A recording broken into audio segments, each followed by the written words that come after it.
My name is CJ. This is CJ Knows Tech, where I love to talk tech and anything creative. Today is a story of David versus Goliath, the Ticwatch Pro versus the Galaxy Watch. This is strictly an overview. We're going to talk about the offerings that the Ticwatch Pro has in comparison to the Galaxy Watch. Now, the Ticwatch Pro was definitely sent out to me by Mobvoi, and this episode is sponsored by Mobvoi. So I just wanted to let you know, full disclosure, you know what I'm saying? I gotta keep it 1,000 with you, you know what I mean? I ain't playing, you know what it is. Let's get into it.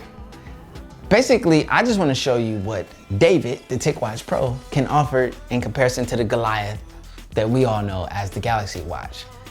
A lot of the specs, a lot of the offerings, and a lot of the capabilities of the Ticwatch Pro are fairly comparable to the Galaxy Watch. Now let me break it down a little bit more so that you can see.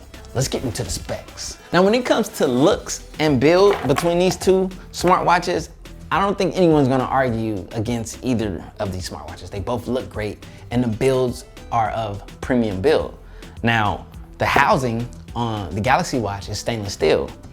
When we get into the housing on the Ticwatch Pro, we're talking carbon fiber with nylon infusion.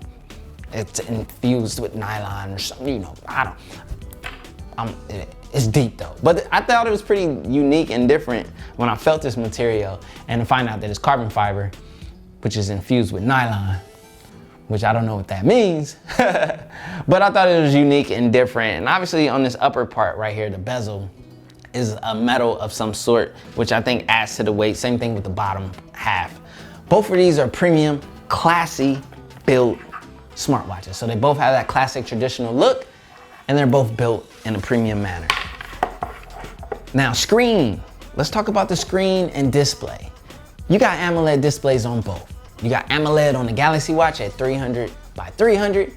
You got AMOLED display on the Ticwatch Pro at 400 by 400. But in addition to the AMOLED display, there's an LCD screen on top. So when it's in this kind of sleep mode, you'll see that lower res, lower powered display, which is always on. So lower powered, lower usage, and it gives you at a glance a view of the time, date, your steps, and things of that sort. So you get some information at a quick glance. So when it comes to battery on the Galaxy Watch, you got 472 milliamp hours.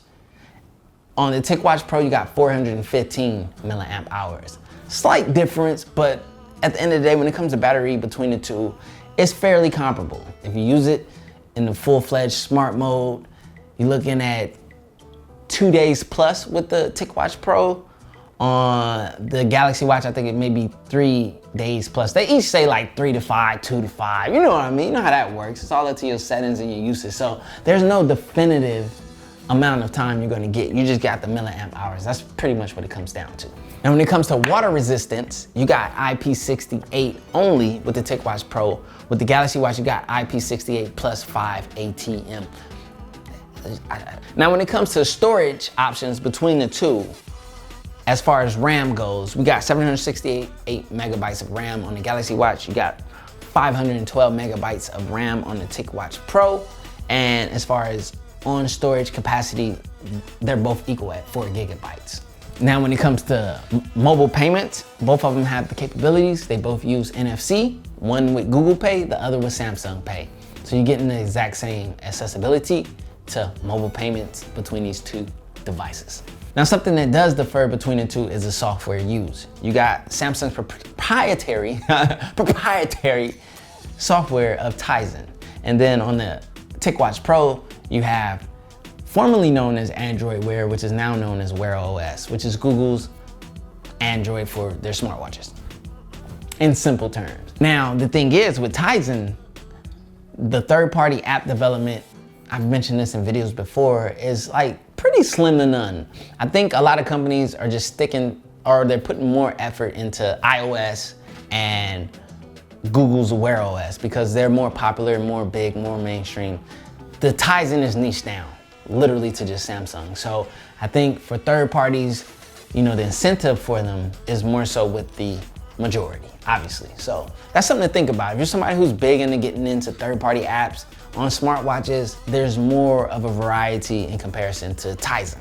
Now, after running through all of those specs and lining up neck to neck, the Ticwatch Pro has some pretty comparable or fairly close offerings to the Galaxy Watch at a 40% price difference. So the Ticwatch Pro is coming in at $249.99 and the Galaxy Watch is coming in at $349.99.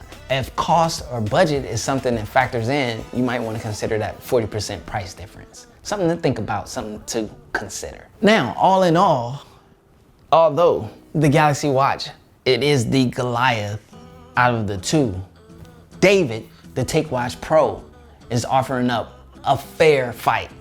And to be quite frank, looking between the two,